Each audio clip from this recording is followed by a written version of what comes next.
Hi, so this is my first quarter presentation for Icom 495, and I'm going to go into what kind of project I'm going to work on this semester. So for this project, I really want to focus on the use of mobile apps in museums. It's something that I'm really interested in and have a background in. And as part of my research, I found that as of 2012, smartphone apps ranked among the top 5 most used mobile feature in museums. This growing trend now has museum professionals kind of scrambling to learn more about digital media and what makes a good app, because this kind of knowledge is not really in their wheelhouse, and this kind of lack of knowledge stands in the way of creating cool content for museums. So a better understanding of app design can erase some of these obstacles to creating apps for museums. So how I want to conduct this project is through a case study that evaluates existing mobile museum apps. This case study will include usability tests of these apps, and these tests will focus on evaluating the effectiveness of the app design. The tests will gather user feedback about what they like to see in app design and what makes the design effective and easy and enjoyable to use.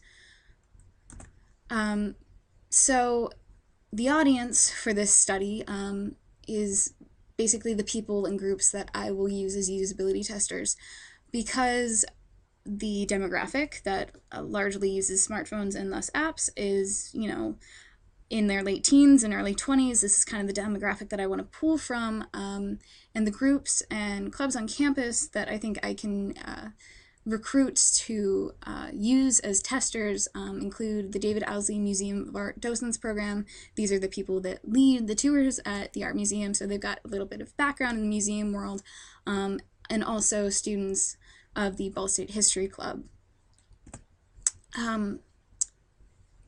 In simple terms, my project goals include one, to evaluate the usability of 2 to 3 museum mobile apps. Ideally, I want to kind of diversify what I'm looking at by having one app that's of an art museum and one app that's of a history museum, and maybe, if I have the time, one app that's from some other kind of institution like science or a children's museum. My second goal is to, as part of this process, demonstrate how to evaluate an app's design.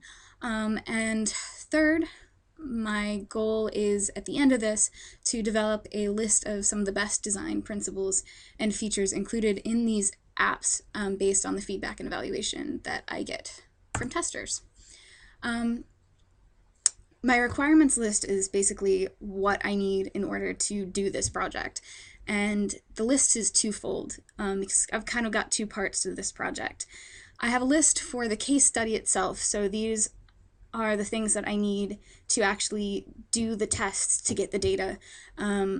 So for the tests, I need a list of specific key inquiry areas. These are the areas in the apps that I really want to focus on with testers. I also need survey questions to gather data. So questions like Likert scale questions, ranking questions, and open-ended questions. I also need to include questions about demographics, so age, occupation, also questions about what kind of mobile devices they use and whether or not they're familiar with mobile apps for museums. And would like to conduct these tests through personal interviews with testers. So the second part of my requirements list is for the case study report itself. This is kind of stuff that I've pulled from other usability case studies that I've seen around.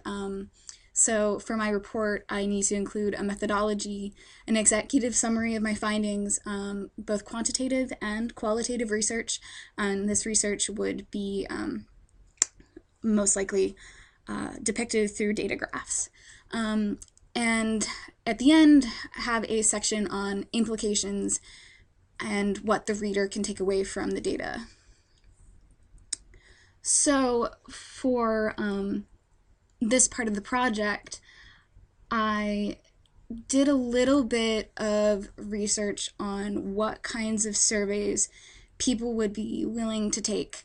Um, because I've done different kinds of surveys before, but I really wanted people's feedback on what they'd be willing to participate in.